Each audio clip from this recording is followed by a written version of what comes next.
All right, Jessica, Joelle, Alexander, the Danish way of parenting. Thank you so much for joining me today.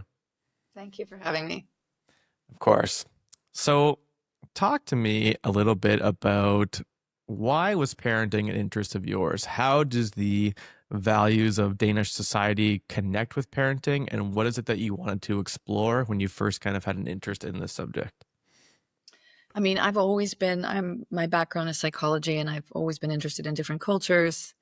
And my husband is Danish. So I was already exposed a lot to the Danish culture before I had kids. And one thing I really noticed was how sort of well behaved and happy the kids seemed in Denmark. And also just the sort of smooth way parenting seemed to roll here. Hmm.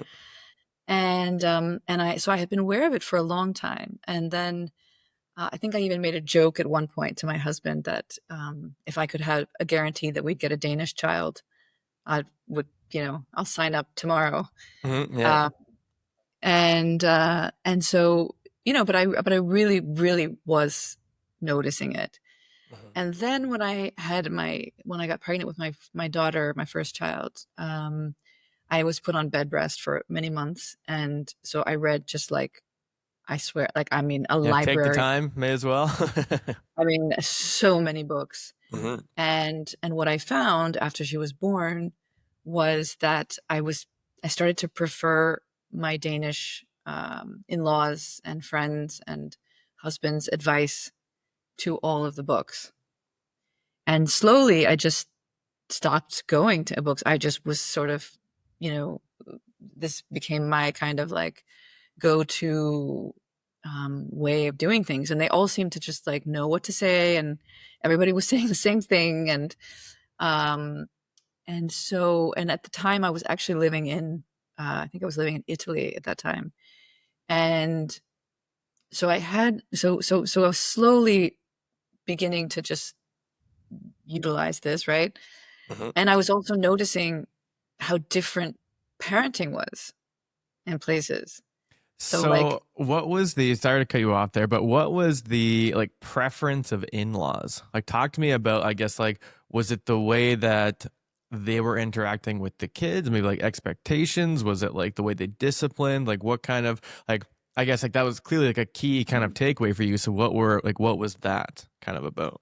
I mean, it was things like, I mean, and again, this was from being a baby, Hmm. but it's like for Danish people, it's like your baby has to sleep outside. It didn't matter the weather, Okay. like put the baby outside. This was like a thing. And if you're having a problem, just put the baby outside. Um, and or like breastfeeding. Like, I mean, Okay. it's gonna sound really like harsh, but Yeah. I was reading all these books because I was struggling a lot. I know you're on having one on the way, so Yeah. prepare yourself. It doesn't go as easily as people think. No, Uh, I'm terrified, but in a good way. yeah, and so I was ready to give up. But in Denmark, I think it's like 97% of women breastfeed. It's like it's Hmm. almost it's just such a thing. And when I was growing up in America, I think when I was born, there was something like 30% of women Well, there's like an breastfed. anti-breastfeeding movement. Yes. Like it Yeah. wasn't, yeah, Yeah, because it was also like the formula companies had sort of yeah. infiltrated the pediatricians. And anyway, but it was like, even I remember my sister-in-law, because I was complaining, and she was like, I think if you want to breastfeed, you will. I Hmm. was like, ah, ah. um, It's like, but what do you mean? but yeah, there was no, Yeah. and I mean, their Danes are very nice and everything. She didn't mean it to be mean or anything, but actually, it was funny. It's kind of what I needed to hear. Hmm. Like, I got on with it, but there was a lot of things. And then as like my daughter was getting older, I was very much into the sort of early education. She should have her letters, numbers, everything by Yeah. as early as possible. Yeah. And the Danish approach was like, what are you doing? Like, just let them play. Hmm. Play was that's what children do. That's what they Yeah. need to do. They don't need to learn letters and numbers, that they will get that at some point. But so there was this really different approach to how early childhood was seen and like what kids should be doing. And so over time, I started to become really aware of a lot of these differences. And again, Mhm. because I was living in different cultures, I was really seeing how differently people were parenting and how much people believe this is the right way. Yes, and that's what I've always found interesting is like obviously everyone has their and even, again, I'm going through it right now. Everyone's like, "Oh, like you'll see once you have your kid like how different it is, et cetera, et cetera." And I know it always comes from a good place of like there's going to be things you don't expect. There's going to be things that you eventually do that you said that you would never do. And it's always a place of saying, you know what, um, like this is like the unexplored territory for anyone who hasn't gone into it. So I do always appreciate that. But it is funny like how people become so I think ideologically bound is the wrong phrase, but that kind of similar, like, now this is the way that you parent, this is the way that I did it, this is how I was raised, so this is the way that you have to do it. Um, and so were you like raising your own kids? Like I know you were in Italy, in Denmark, and in Florida kind of throughout your life. And was there, because one thing that I'm interested in is, I guess, like if I were to try to be the layperson's definition of a Danish way of parenting, it seems to be a lot more kind of letting them like taking the reins off a bit. Is that accurate? Like you're kind of just letting them kind of guide themselves, but you're there like you're the opposite of helicopter parenting, but you're still obviously in control in a sense.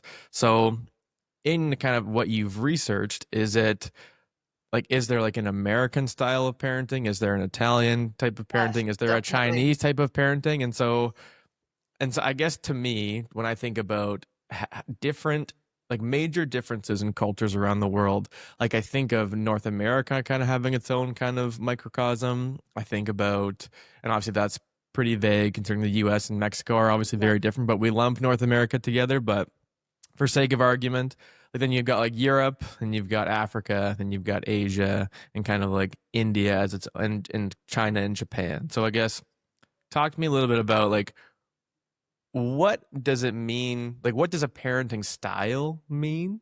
And if that is the language that you prefer to use, or if there's different language you prefer to use, and like obviously I just threw like 8 different kind of countries and cultures at you, but like what are some things that are coming to mind about maybe even like the core and the subtle differences in terms of like how a parent and kind of family village unit interrelates with their child or the children. Well, I mean, I think I talk about it as our default settings. Hmm. So it's a little bit like what you're programmed into a computer. Hmm. So it's like the motherboard Yeah, it's like the that we Windows all and the have, Mac. yeah, that we all have programmed into us from our upbringing and from our culture. Hmm. And so that's just we all have that. Hmm. And it's our default settings are kind of what we will always return to, Hmm. especially when we're like tired or stressed or whatever, just because that's what we know, right? Hmm. And I think the only way that and everybody has that, all cultures have it, and of course like America's huge, so you have a lot of Yes. different Yeah. parenting styles, right? But you know, it's interesting how dogmatic some people become about some of these ways. Hmm. I mean, I remember, in Italy, it was like, gosh, the way that the food that they gave babies, Hmm. right? Like because they're Italian, so when you start giving them food, I mean, one of the first things they do is they give them like homemade vegetable broth with Parmesan cheese and olive oil. And Yeah. this is what you feed the baby. Sounds about.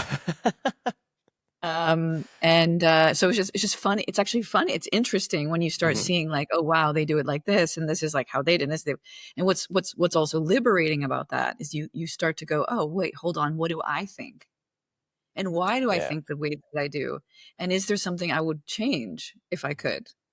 Right? So what I felt kind of fortunate that I had this like Danish influence in my life for so many years, and then I was seeing these different cultures, and then I was questioning my own, and Hmm. that's when I thought, oh wow, I think that this to me seems very healthy. And so like And what even, sorry to cut you off, like what things about like Danish culture, Danish parenting were you initially skeptical of? Like, was there anything? Obviously, like you have this kind of background, but again, you've eventually started to like kind of question your own. Like everyone starts to question their own upbringing when they go into parenting themselves. So, like, what things did you kind of start to be like, I'm going to question that further, but then actually still became comfortable with the conclusion of the kind of Danish way? what do you mean? So What did I question? I guess I'm wondering like you have like kind of a Danish influence for parenting throughout your life, but then obviously you're focused on kind of promoting this kind of Danish ideal of Mhm, parenting.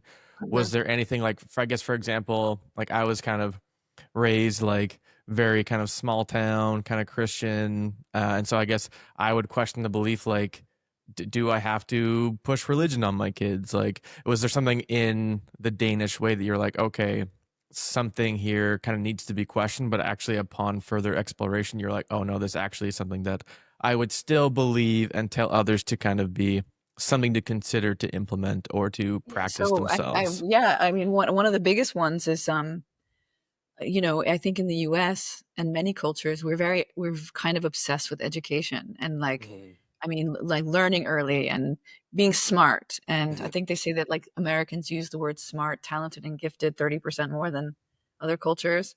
So it just Interesting. gives you an idea of how Yeah, we're like, it is yeah. such an important thing to be smart, right? And I come from a long, my mom is a teacher, my grandma was, so like I also come from a long line of like education is very important and Yep. being smart. And what was interesting was the Danish approach, apart from being extremely play based, Mhm, as I was saying, like that's considered an educational theory that free play is an educational theory for mhm, kids, and it has been since like 1871. So the idea of like programming your child early or like trying to get them to learn early or whatever, this seem is kind of weird for Danish people, and that was weird for me yep. as an American in the beginning. I would ask my Danish friends, I would say, "Oh, so what does your daughter do?" And she's like, "Well, she Wait, plays." read and write. Like, And I'm like, "Okay, okay, okay, but what does she do? What is she good Yeah. at? What does she get awards in? And she was like, what are your hopes for her?" The daughter's like in kindergarten or something. And she says, "I don't know, I just really want her to get along with others and you know." And I was like, "Yeah, okay, but you Yeah. know." but what are you So framing in the household and putting on the yeah, fridge? but hold on, what blue ribbons and trophies and Yeah. get along with others, obviously. But so what I have learned over time and have become a big proponent and I've changed and it's been really against my own default setting Mhm, is to believe there is a different way of there's a very different approach to education. There's a very different approach to what being smart is and how different people can be smart. And I think our view of it is so narrow mhm, that we miss so much opportunity with our kids to flourish and to thrive and to be successful. So that's a really big one mhm. that I came around to believing. Like I stopped trying to make them geniuses at Yeah. 2. All right. And it's funny too, like every now that you're saying that, like all the parents that I have of young children, they're like, they can count to 10. Like they're so smart. Like that Uh-huh. is something that they kind of use to like, I don't know if it's like an inadvertently like flexing on other parents, like, oh, your kid can't count to 15 yet, but it's like they're 3. Like it's not that serious. I don't know. Like I do, like part of me kind of wants to walk that back too, because I know for myself in Canada, for example, like childcare and early learning has kind of been a focus of the federal government. And I know, so kind of a personal experience for me in New Brunswick in Canada, where I'm currently from, there is funding for childcare if you go to an early learning center versus a daycare. So there is like this split between what those two are. One is like we get like my niece and nephew go to it and we call it baby school, and that's Mhm. where they go like, and so by the time our child is 1 years old, I'm sorry if I've had some, I'm just gonna cut this out. Sorry if I've been like making weird movements. There's like a horsefly flying around me here in my Oh, I basement, didn't know. and I'm I like, lived in it Italy, just like so this would okay. just be normal, right? There's usually not bugs in here, but anyway. So I send like we're gonna send our child to this baby school, but the baby school is play based.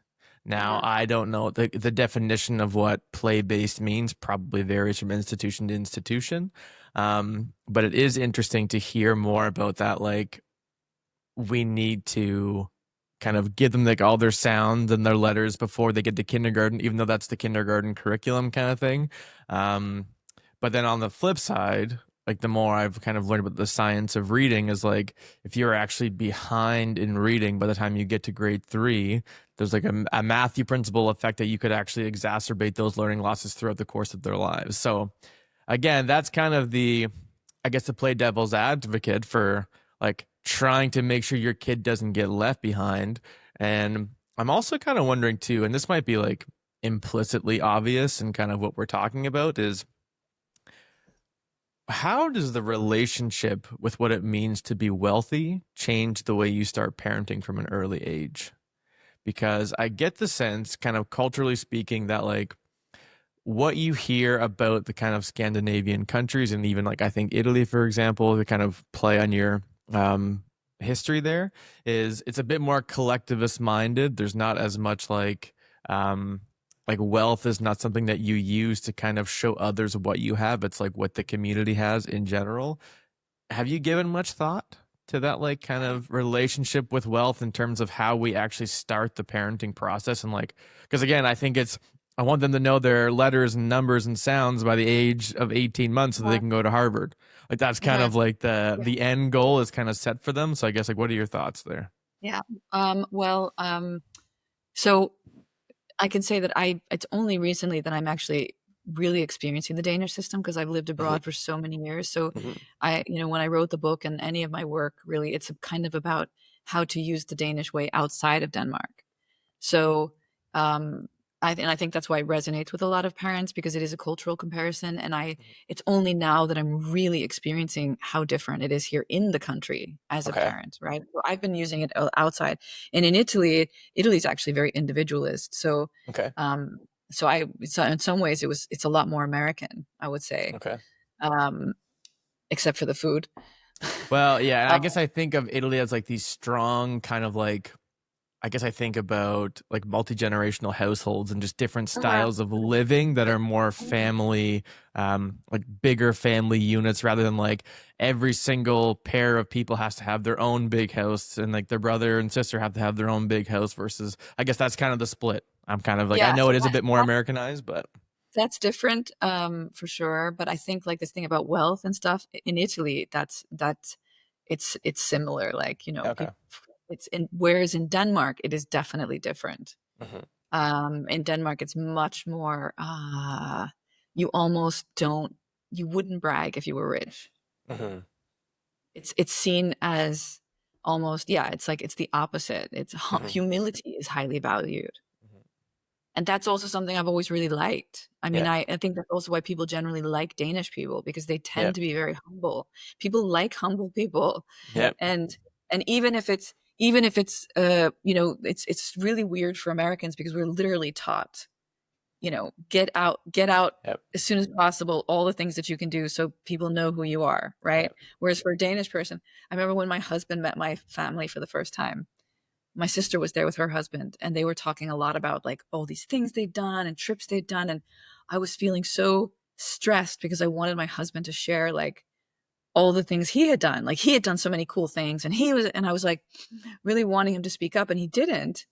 And then later I kind of chastised him. I was like, why didn't you speak up? You also Yep. did that and you did, and he just said they didn't ask.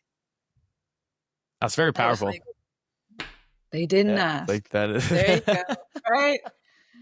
Um yeah, the so one-upmanship is definitely a core part of, um, yeah, of even the Canadian culture, I would say. Yeah, yeah, and when you can actually and this is where I'm saying I feel like I've changed so much as a person with this philosophy outside of Denmark, and one of the things that it's very liberating. It's very liberating when you stop doing that. Mhm. when you don't take the bait, Yeah. or you don't even get caught up in that. Because ultimately, I remember my husband saying to me once, I met this American woman, and I felt depleted after meeting with her because she was just bombarding me with all of her amazingness, right? Yeah. And I Like, you should just email me your resume beforehand, and I this will didn't clear a say it lot of like I time was up. like, wow. I mean, I was really impressed, but I did feel a little bit Yeah. like, "Ooh," Yeah. afterwards. And he said to me, he was like, "Don't worry," because I was like, I felt that thing like, "Oh, maybe I should have told what I do." Hmm. And he said, "She's gonna find out, and when she does, it's gonna mean so much more." And I was like, Yeah. but that's a cultural default setting. So it Yeah. takes effort to be like, you know what? I don't need to be in this, Yeah. I and I do don't need think. Sorry, go no, and I don't need to brag about my kids. Like a lot of my friends right now, it's funny because my kids are older ahead. now, and I I stopped desiring them to go to some amazing university a long time ago. Also Mhm. because in Europe, university is free, so Yeah. I was not gonna. Why am I gonna pay American tuition, right? Whereas most of my American friends, they were saving from babies to get to Yeah. because that's how much it costs to go to university. But like a lot of my American friends now are looking at Ivy League schools and their kids and this and that. And I'm truly happy to say I don't feel any envy. Yep. I really don't. I'm happy for them.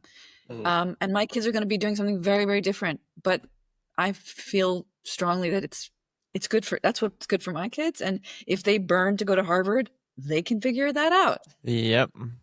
Now, I think because in Canada, I think like university studies is a lot more heavily subsidized in the U.S. specifically.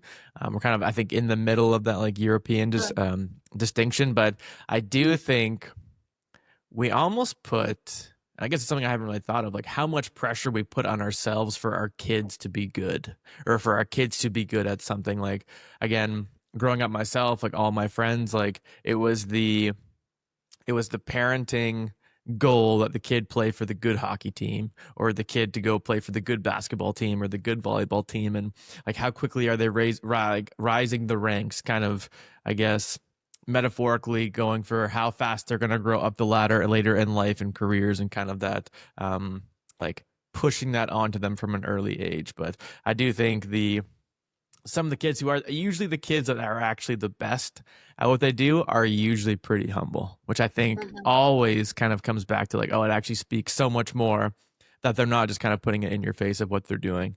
Um, and so one of the things that I came across going through your book a little bit was the concept of parental ethnotheories.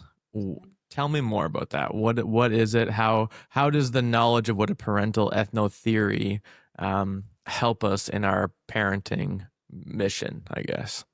Well, it's just this. It's basically the default setting. Mhm. That's another term for it. That's the Mhm. parental ethnic theory is the sort of the scientific Yeah. study name for it, but I just call it our default settings. And Mhm. Italians who believe that you absolutely have to make the brodo, this Mhm. vegetable broth, Yeah. and put in the parmesan and the Okay. Yeah. and the olive oil. Like that's what you do. Yeah. Um, Maybe you know, go ahead. Yeah, or like, I mean, it's like I said, they can be very amusing. Some of these parental ethnotheories, and like I said, we have them in every culture, and some are maybe similar, but a lot of them are different. Mhm. And what's interesting about them is, like I said, about the default settings. When you become aware of your beliefs, Mhm. you can say, oh, okay, I get that's how I'm programmed. Now I'm going to look at, so this is how they do it here. Mhm. Like I say in the Danish way of parenting, I'm like, if you take one or two things, I think that can help. Mhm.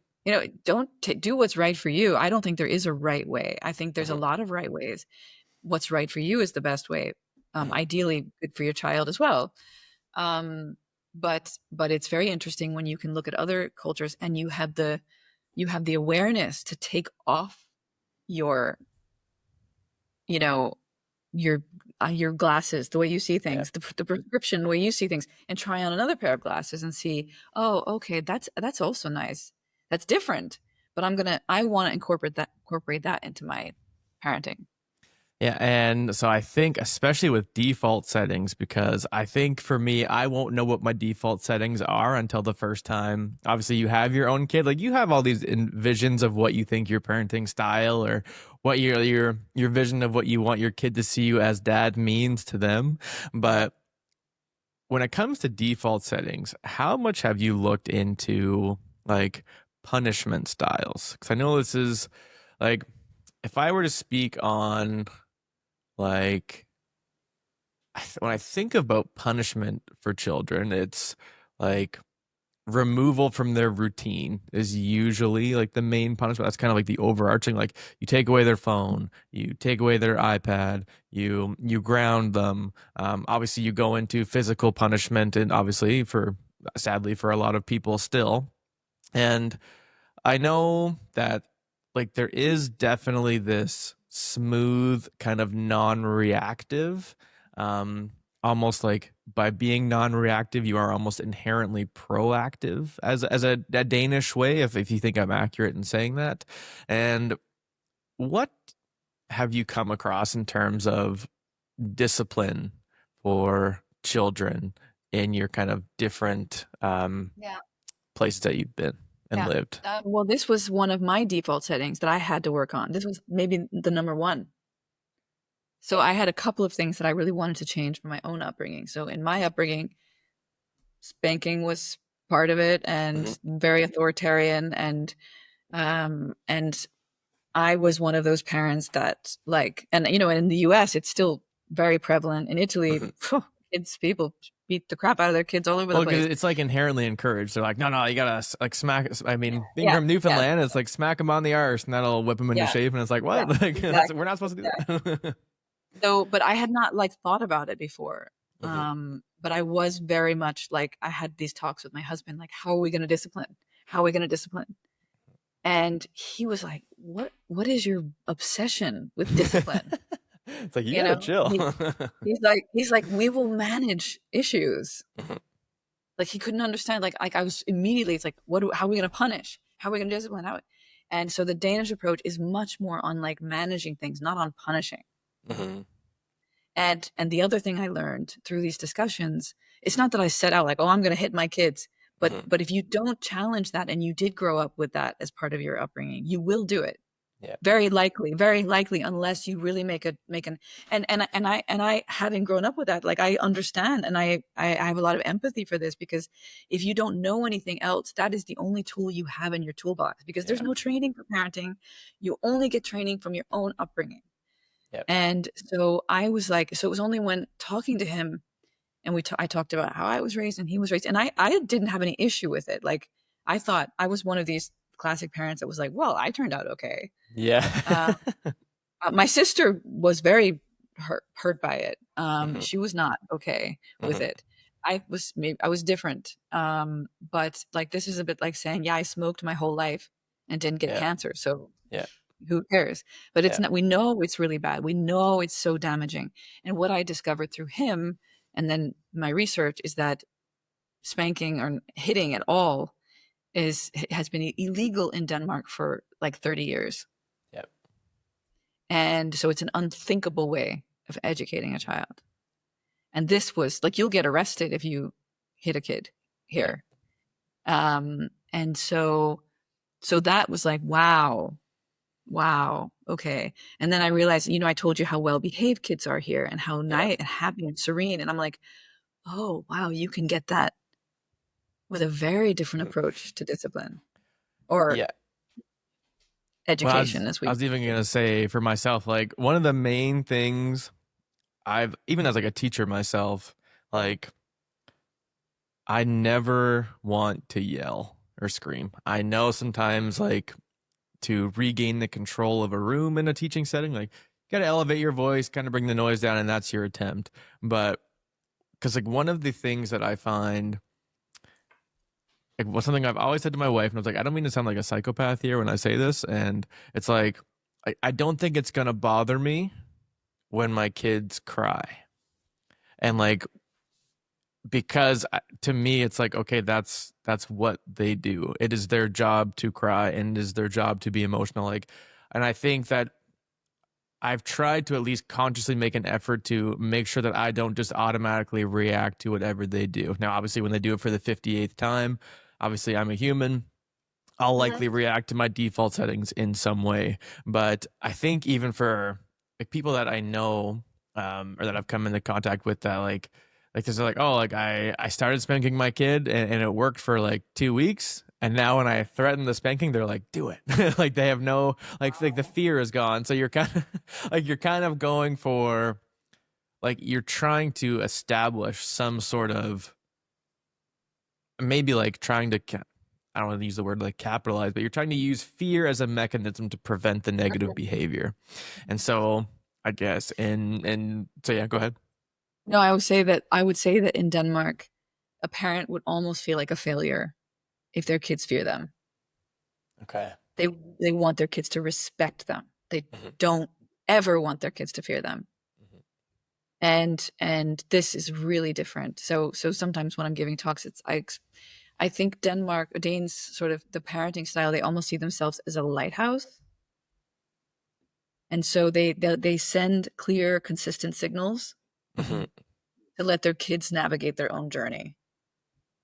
Okay, But tell me they more. never yeah, no, it's very much about um it's just very respect based. They see kids as extremely competent Mhm, from the time they're babies. And funnily enough, they did a study. Danish babies cry less than other countries. mhm, And I think it's also because they even listen to their babies. Like they really I can't stress this enough. They take kids really seriously. They treat them with a ton of respect. And mhm. I don't mean it in the way of like permissive parenting and all Yeah, this kind of stuff. Like I mean genuinely with respect. yeah. Um and what I see is that when you treat, like, I mean, I'll just give you an example. A lot of times on the news at night, very often they're interviewing kids as part of the news. Really 100% interesting. because they should have a voice too. We should hear what our kids think. And Interesting. yeah, So it it's is really not interesting. 78-year-olds that have been working in a bank for their entire lives. They may have that too, but Yeah, very often yeah. they will ask, and I mean little kids. Well, Mhm, what did you think about? Did you see that? No, and they have a voice. mhm. Kids have a voice. They should be seen and heard. They are treated like respectfully. And the funny thing is, you see in other cultures, like British culture, they're like children should be seen, not heard. And Yeah, even in this culture where like kids are allowed to come up and interrupt if they need to speak or whatever, which was also kind of a surprise for me. hmm. But ironically, they're so well behaved and so respectful. And I think it's because they're given that respect. It comes Mhm. back. So I guess a question there, because the way that I see what would be a non well behaved child would be someone Mhm. who I don't even know if pushing boundaries is the right word. I don't know if like taking excessive risk is the right word. Like, because I know, for example, a lot of um the different types of education systems are usually kind of rewarding risk over rewarding product. I think that's kind of been a distinction that I've noticed in looking at systems that fray from the norm. But I guess like what is it that you kind of mean by well behaved? Is it like a more regulated? Is it a more like kids kind of understand the like why they shouldn't act, like what I guess is the, because right now I think in our schools, again, as a speaking generally as someone who's kind of mostly interacting with people online in the US education systems and the Canadian system, is like the kids are just way more dysregulated. They're kind of all over the place. They can't seem to like sit Yeah. still. And Yeah. I think especially one thing we haven't even touched on is like the degree to which, I don't know what percent of kids are kind of diagnosed ADHD or that are actually on medication in the United States and Canada. And I've had conversations with like friends of mine who they talk about this like panic of like, do I put my kids on speed, like on like amphetamines for ADHD when they're 8 and 9 years old, so that they can learn to kind of go ahead and be the one that works hard and is able to focus and go to these universities and such. Like, is there, I guess, kind of a follow-up question on my own question, sorry. Is there like an issue with like overprescribing kids in Denmark? Like, is that kind of more of an American thing as well? Like, are you seeing more of this sporadic behavior? And I know we're kind of going toward your raising digital citizens thing here as well, but is it a screen time thing? Like, what are your thoughts there? Well, Like coming what? back Yeah. to this, touching on this, what does well behaved mean? Mhm. What do I mean by that? I mean it kind of exactly what you said there, which is, or the opposite of what you said, which is you find them. Actually, there's a wonderful term that's a highly valued characteristic in Danish, which is called at hvile i sig selv, and it means to rest well within yourself. And you feel that very much with the kids. So they don't need to scream because they're heard. You know, there's less screaming. There's less. You almost never hear screaming or fighting with, you know what I mean, in the Mhm. around. And if you do, oftentimes it's a foreigner, right? Yeah. Um, Honestly, it's like a game Yeah. I play. I'm It's like, like, okay, oh, there's there's somebody the crying in the tourist. airport. No, no, that's a tourist. Um, so so I just mean like they rest well within themselves. Mhm. We moved here just 2 years ago, and my son, I mean, he was in an American school before that, and he was a little bit dysregulated, and maybe I was concerned about like this stuff. Since he's been in a Danish school, I can't tell you how much different he is now. Calmer, Yeah. more That's what I was gonna say. respectful, Yeah. helpful. Oh my gosh, it's blown my mind what a difference it's made. So, so yeah, I think, of course there's ADHD here as Yeah. well, just like there is other places. And if anything, I have, it's funny. I've spent so much of my career talking about Denmark outside of Denmark. Mhm. And now that I'm here, I actually feel like I'm going to probably start doing talks for Danes to remind them Yeah. of what to preserve, Yep. because some of that American stuff is coming in, whether it be, whether it be more academics or less play or these kinds of things. So it's funny, I'm having a reverse career Yep. here, but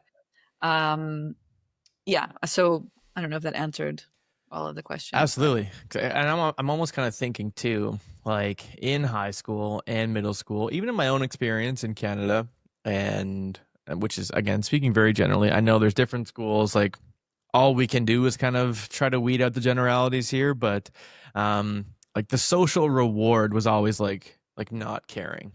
Like I feel like in middle school and high school in Canada, North America, it's like, oh, like, I don't care about my academics. Like, and that was kind of and like acting out in class gets a laugh, like the class clown kind of narrative. Like that was the way that we socially reward behavior and like try to make friends at that level. Whereas I'm kind of getting the sense that in a Danish education system, the kind of peer social rewards is actually calmness, stability, and helpfulness. And that could be like, would you kind of say that's accurate? I think what one of the big differences is, first of all, they don't get grades until they're like 13 because they don't want the competition. They want collaboration. And they think that all kids learn to read and do math and all these things at different levels, which they do.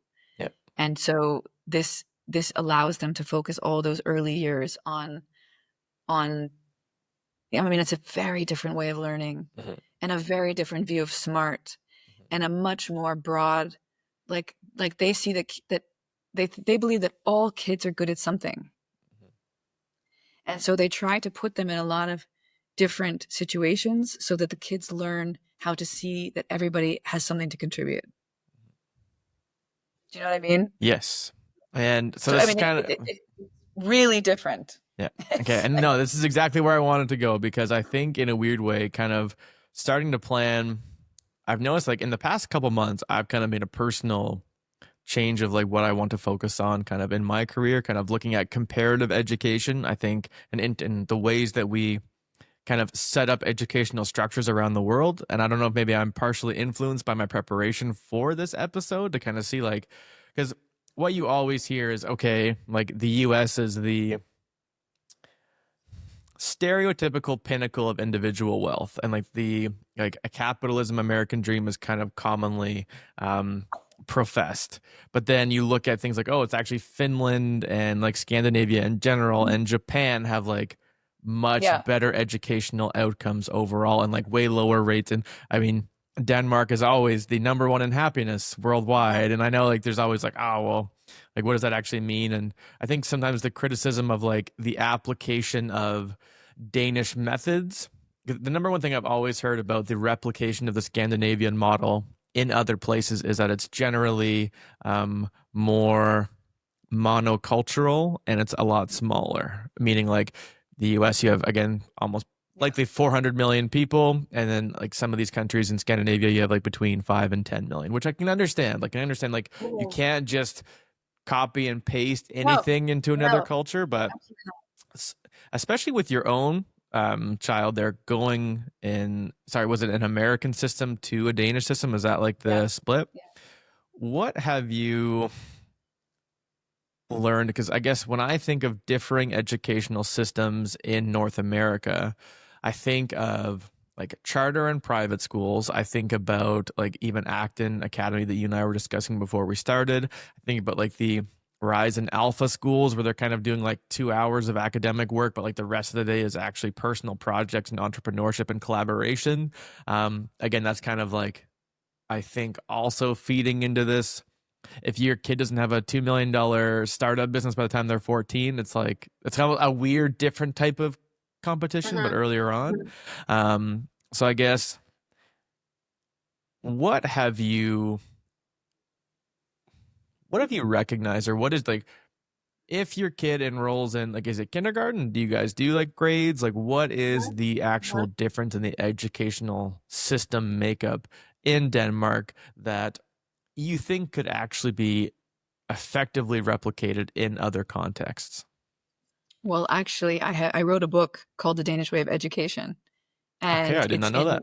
Okay, no, interesting. because Yeah. it's in like 5 languages, but Okay. it's not in English because the publisher didn't think people would be interested. And Well, what's I'm really definitely funny, interested. yeah, so I'm actually thinking of like I'm thinking I'm going to publish it myself Okay. because in the countries, just to give you an idea, where this book has been published, like for example, it was really popular in Italy. Hmm. There's 5 schools based on the book Hmm. that have opened. Okay. I just went to Romania for a conference, and after the I can't I had so many people come up because it's in Romanian, and they had the book of education, and it was just like with all these tabs. Yep. They've just been studying it. Like Yep. I'm so frustrated that I don't have this book in English because Yep. I'm talking all about exactly this, the Hmm. differences, Hmm. and there are many. And I also wrote a few articles in the US which Hmm. did really well, where I'm talking about some of these differences that I think can be Yep. implemented. And actually, I have stories from teachers who implemented some of these things, Hmm. and they're so simple, Yep. but saying what a difference it made for her whole class. And then I also ran some of these in international schools. So I'll just give you one example Yep. that I talk about a lot, which is like so they have something here called the classes hour, Klassenstime it's called, and it is basically they do it once a week, but it could be more if needed or maybe less.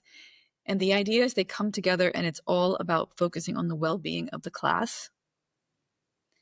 And so if they have issues, if there's been something that's happened that week, or there's like girl cliques or whatever, then this is the time that they bring it up in this class team, this class hour. And the teacher's main role is it's not to take sides or to say who's right or wrong. It's to make sure that they hear each other. Just to make sure that they feel heard. Hmm. So and that's their main role. And like either the kids can come up and talk about it, or like they have sometimes they have a class mailbox where they can put in something they want to talk about in this class hour, or they play games, they play board games. They bring cake. They take turns baking a cake every week. I know Sounds this awesome. sounds, No, I guess it sounds very utopian like that. But again, like but like, so here's, why? Yeah, sorry, so go ahead. here's the crazy thing about it. Mhm. So I ran this. I called it the Hygge Hour because I ran this outside of Denmark for some Yeah. schools. And there's other things. There's other things to it. It's also like, you also sort of help them learn various things depending on the grades. Like, what does it mean to be a good friend? It's about. It's like I said. It's not about. It can also be planning trips together. Like, it's just about having a group, the well-being of the group, Yeah. because they believe that if the group is not well, the individual is not well. And that's totally opposite to the American system. As opposite, yeah.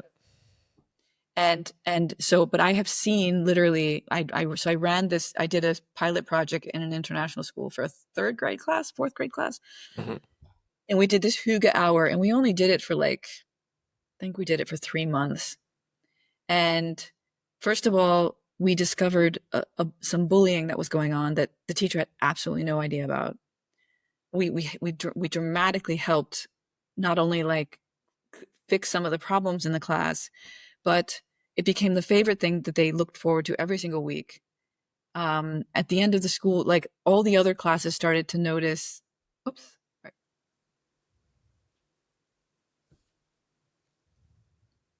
Are you still there? Yes, still here. Yeah, so pilot project. I think we're Yeah. reconnecting. Yeah. Okay. Anyway, we just discovered so many things. We uncovered bullying, which got resolved. Mhm. The class started being much nicer to each other. The other classes started noticing this class. Mhm. And at the end of the year, when they did the school project or the yearbook, and they said, "What was your favorite thing about this year?" I think like 85% of them said the Hygge Hour. Because And yeah. and what I was in a high school teacher in New Jersey used this in her class, and they were doing, the high school level academics, but she said just incorporating this hour a week where it was just about the class, and they came in and they baked a cake, and they talked together, and she said it made her students more motivated. They worked harder. They were nicer. So it sounds so basic, but that's just an example of what a difference just taking a little bit more. This is not about, come on, class, we're going to learn empathy today. Yeah. Let's do empathy 101. Yes, and I do think, like, again, I haven't been teaching for very long, but you start to see, like, we do things like social emotional learning, and I know even in my school, in my district, that we do like community circles, and it usually is weekly, and but I do like the idea of not making it as formal almost. Like, I think it makes it feel like, oh, I guess Friday we got to do our community circle again, or like, oh, finally just a class where I don't have to do the math or do the ELA or whatever. But it's actually more like everyone is more involved in the earlier stage. Is that Yeah, kind and of, yeah? this is like, it's fun, right? So I had a Danish. It was funny, in Danish schools they actually have a teacher that's dedicated to something called fællesskab, which is literally like the community. Mhm. So the feeling of the cohesion of the group. Mhm. There's like literally a teacher that specializes in that. There's a teacher that specializes in well-being. Yeah.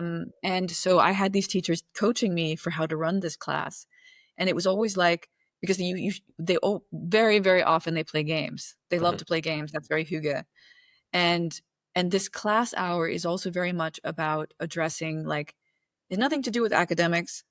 It's really getting to know your students. And so when I was doing the younger classes, like some students, they had different issues, right? Mhm. So she wanted me to play Uno with them always at the end of the class. And we would put them in, and we would choose the groups very specifically, as I was saying to you, in order to sort of help some of them get into a group, Mhm. help some of them hang out with some of the students they wouldn't normally, help some of the kids that had certain issues, build them up. Mhm. It's yeah, there's like, this is one example. There's a million of No, things that are I'm only just different. thinking in my head as you're talking of like This is everything that would be like, all right, Mr. Clark, you're fired. Like if they came in and they're like, oh, why are you using your instructional time to I do know this it like feels really weird. I'm like, It this feels is, really weird. but I think like it has to feel weird to work. I almost think like it needs, if it's weird, it's different. It's not the norm. And anything that's not the norm is going to feel, like like I think it has to kind of be weird in order for your kind of norms to change for the better. Yeah, and let me just say that the Denmark has the lowest rates of bullying in Europe. And one of the reasons is due to some of the things they do in this class hour. Like I haven't told you, like they literally they have a way. If you're interested, I actually have a course on this. Yeah. They literally have a way to monitor, um, like, so they have a very interesting take on why bullying is caused, Mm-hmm. which is very different than anything I've ever heard anywhere else. And their belief is that in every group, you have a hierarchy of popularity, Mm-hmm. and and the more you have like a bigger difference from like the most popular kid to the least popular kid, because what happens is that kids want to be with the popular ones, Mm-hmm. right? So the ones that are the most popular, they have a lot of social capital, they Yeah. call it.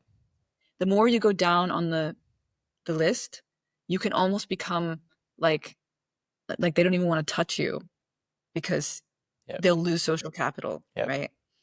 And what they find is they call it the hierarchy of the group. And when the hierarchy of the group is very steep, bullying can be rife. So what they do is they try to flatten that hierarchy. And when they do that, the bullying stops. Which And I've inherently seen makes it. sense. Yes. Yeah. It's I mean it's a, like I said, it's a so different approach, but this is also like these games and stuff. This is about flattening the hierarchy of the group. So they have all these ways to measure the hierarchy of the group in a class. Mm-hmm. And it's Okay. fascinating. Yeah, It's because it really interesting. almost feels like the more that you start to spread, it'll be like exponential, and it'll just keep going to the back. Like things will just keep getting worse and worse and worse. And obviously, that's when we have our like I think like the attempted suicide rate in Canada and the U.S. schools is growing by the year. I think more so with girls in the study that I've seen, and like so I'm just gonna pause this quick. Um, I'll edit this part out. I only have about like 15 more minutes, but there's Yeah. a few things I want to get into before we finish, but Okay. this is an awesome conversation. I would love to have you on again, maybe like later on next year again as well. But so if you could redesign a system with Danish values, what would it look like in the US? And I guess what are kind of those schools that you opened up in Italy looking like, or that were opened up on on those beliefs? Like, is it like I think you're seeing like the removal of grades, you're seeing this promotion of collaboration. I know like even for ourselves, like when it comes to an assessment structure, we're still using like the ones and the twos and the threes and the three pluses and the fours and like what like is the social grouping roughly similar? Is it like you're still with your age peers? Like are you kind of splitting that up a little bit? Like what are your thoughts there? Yeah, you I mean you definitely have, um so let me just say that, uh they have very few tests Hmm. that you have to take in throughout the first, up until, I don't know if it's 12 or 13. Hmm. The one national standardized test that everybody, including teachers, have to take every year. You know what that is? It's called a Trius's test. And Trius means well-being or happiness. Is your mind blown? My mind is blown. That's Yeah. really the only standard we should be going after, but Yeah. So and it has nothing, that test, I have them for all the different grades. It has nothing to do with academics. It's like, do you feel that your teacher listens to you? Do people comfort you when you feel sad? mhm. Do you comfort others? How do you like it's and this is and so actually when we were looking for schools for my son, um, you can look online at the different schools and you can see their Trilsa score. Wow. So that's the Yeah. way So like schools are ranked. yeah, Okay. yeah, yeah. So we got the one with there was the one with the highest Trivsel in Copenhagen, which we went to, but that was actually a little bit more academic, and I didn't think my son was going to benefit from that. Mhm. So we have the one with the second highest Trivsel in Copenhagen, and I like as I said to you, I can't tell you what a different person he is. He's so much happier than he was at the other school. It's beautiful. So if I were gonna redo it, I would start with making they have a motto which is if you don't feel well, you can't learn well. Yeah. So I would start with Trivsel. I would start with have they have teachers that are literally their whole job is to monitor the levels of well-being. Yeah. And I think in again, I'm all kind of about how do we look at what it means to be a good educator? Obviously, that's a very vague question, but I think we continually reward teachers just yelling Pythagorean theorem into the void when no one's listening because it looks like good teaching. But we're again kind of we're measuring, I think, too much at the individual level when we're not doing one-on-one teaching. Like we are doing one on 25 and one on 20 and one on 30. Like it doesn't make sense that the cohesion of the group be fully ignored in the terms of what it means to have good learning and good education. And so, three more questions for you today. Mhm. And the, to kind of go back on our parenting conversation from earlier is what what's one piece of bad advice parents constantly get that needs to die already? What is the what would you say is like the number one thing that you were like told you should do maybe as a parent, or things that you hear even people like myself should hear as a parent? And we actually didn't even get into our raising digital citizens or screen time or anything like that. So I guess what is your take on that? I think it's different for every culture. I Mhm. mean, I think every culture has different things that they say to parents don't do, and it's yeah, that's why I think you just have to know what Mhm. you believe and what you want to do that's different, and um and stick to that. I think it's different for every culture and people what they say. I mean, I had Italian moms like my God intervening on all my parenting, and Mhm. I just you just brush it off like Yeah, brush it off. um Don't know, don't over like. I guess what do you? just know what you want to do. Just know Yeah, what you want to do, yeah, and have your own values clear, yeah. and that's it. Yeah, because I almost The think like rest is noise. yeah, like don't overcomplicate it. Like there's no such thing as perfect parenting, so don't feel the need to put that label on yourself. Um, Totally, yeah, totally. I mean, if anything, I think also one of the reasons why I like the Danish way so much is because it really is so simple. And I wrote an article not that long ago about I almost feel like here childhood should be a UNESCO heritage site because it's yeah, so protected. yeah, Like you just see kids being kids. yeah, They're allowed to have a childhood. yeah, And actually, that makes you as a parent less stressed out. yeah. And And then when you're less stressed out, your kids are less stressed out. yeah, yeah, I think like the reward for like seeing kids that are 10 and 9 years old on Snapchat on iPhones and watching YouTube all the time, it feels very lost. I mean, I had a flip Yeah. phone when I was younger, but I mean, definitely there was no like, yeah, I don't know. There was no doom scrolling on social media. It was playing games as a collective with your friends, which I think is definitely something that we've lost a bit more. And it's in a weird way.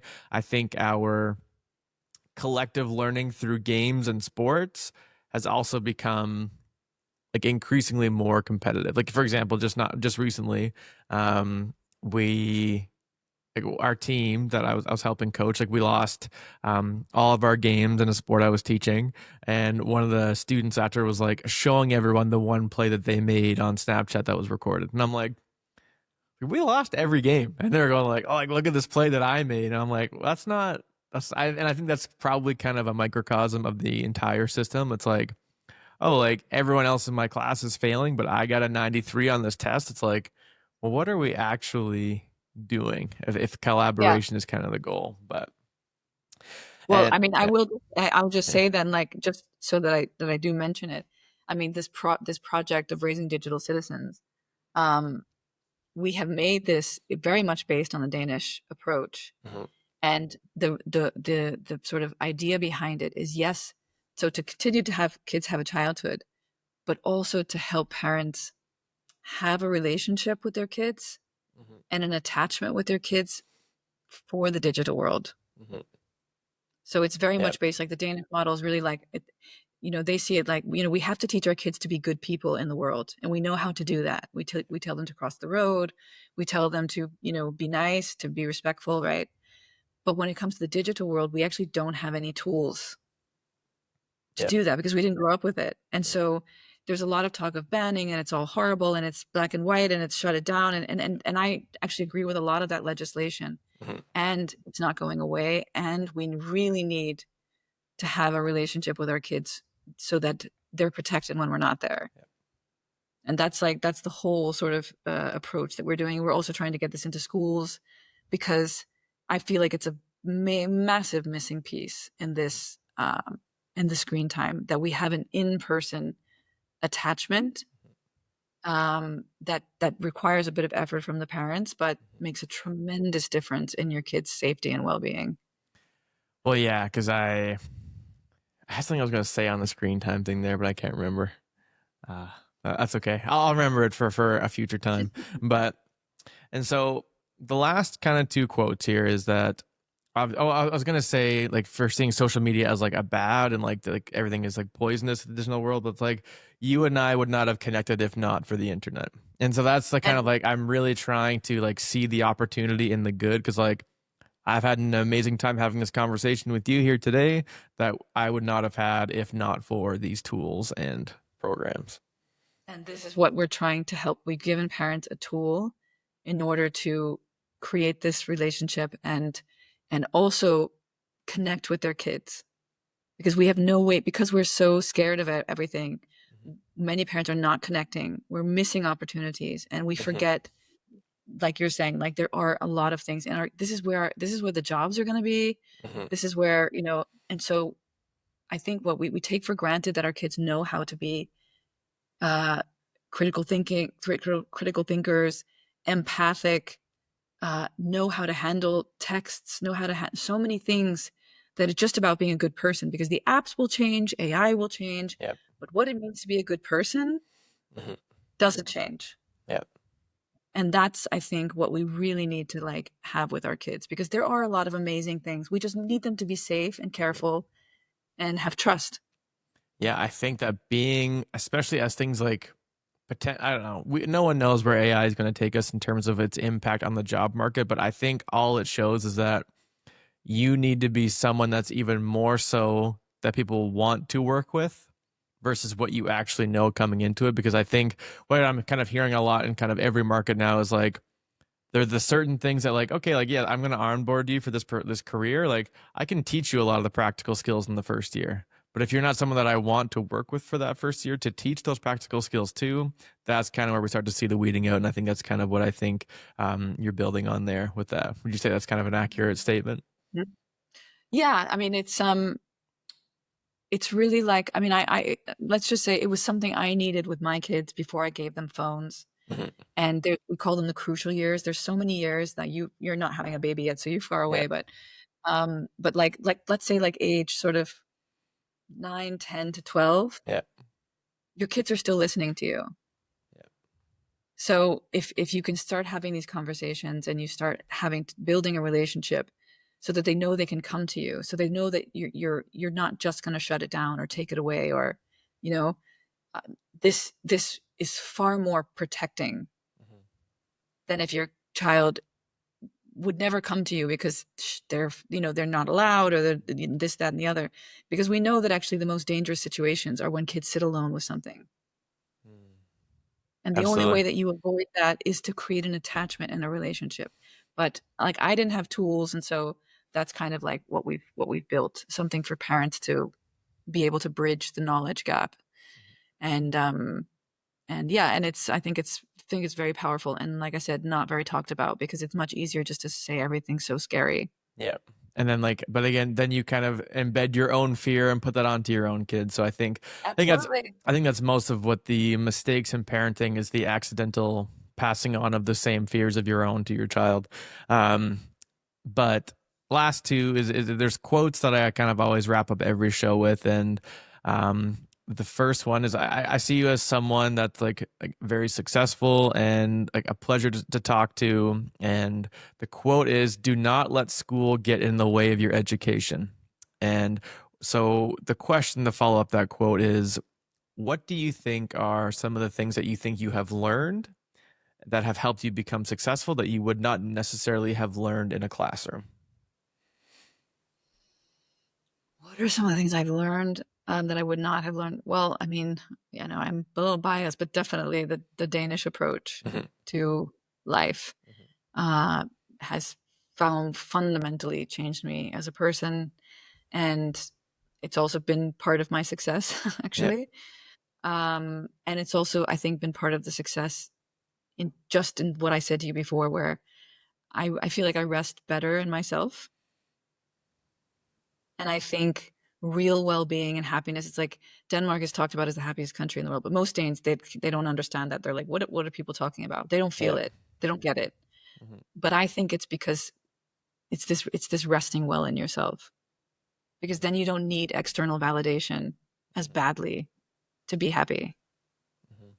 And I think that's very, very, that's, I mean, what, that's it. Yeah. Then, right? Like, That's everything. ugh, Yeah. true, Yeah. then who cares, right? Yeah.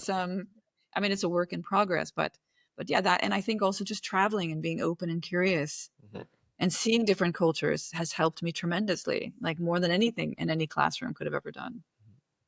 Beautiful. And so the last quote, kind of on a similar line, is, education is what remains once one has forgotten everything that they learned in school. So I guess as you're kind of going through, kind of even listeners of this podcast, listeners of those that you speak with, or that read your book, or that even just generally come into contact with you, what is it that you want them to take away from their time with you that they won't get anywhere else? Hmm. That they'll get from me that they won't get from anyone Yeah, else. like the again, like we've kind of talked about the like Danish vibe or the way of being, and like what are kind of those principles that you think that I that think, you hope they take away from you yeah, that they would yeah, get anywhere else? I think it's really easy to see like all of these measurements of success that we generally see in life, and because we're programmed with that, we believe that that's really success, and that's really, and it's very hard to get people to believe that, you know kindness or hygge or humility or some of these things we've talked about, this different approach to education. um, it's difficult for people to believe that, yeah, that's really success or whatever. Mhm, That's, but I think because I've studied this for so long, and because there's so much measurement of being the happiest place for over 40 years in a row, yeah, we say that's what we want. mhm, We have it in our Declaration of Independence. yeah, We talk about it ad nauseum, yep, but here we have a country that nails it every single year. yep, Isn't that enough yeah, measurement for us to say, maybe there's something here? yep. Maybe there's something here that's actually in the principles and not necessarily tied to the GDP or the per Exactly, capita, et cetera, exactly, et cetera. exactly. But It's something you can't measure, mhm, but if you look at that measurement, mhm. that should be enough to believe that it works. Yeah, if we try to quantify everything, we'll eventually lose the quality. Is something that I kind of like to say. But Jessica, Joelle, Alexander, absolute pleasure talking with you today. Thank you so Thank much you. for coming on. And you. Anytime. Have a good one.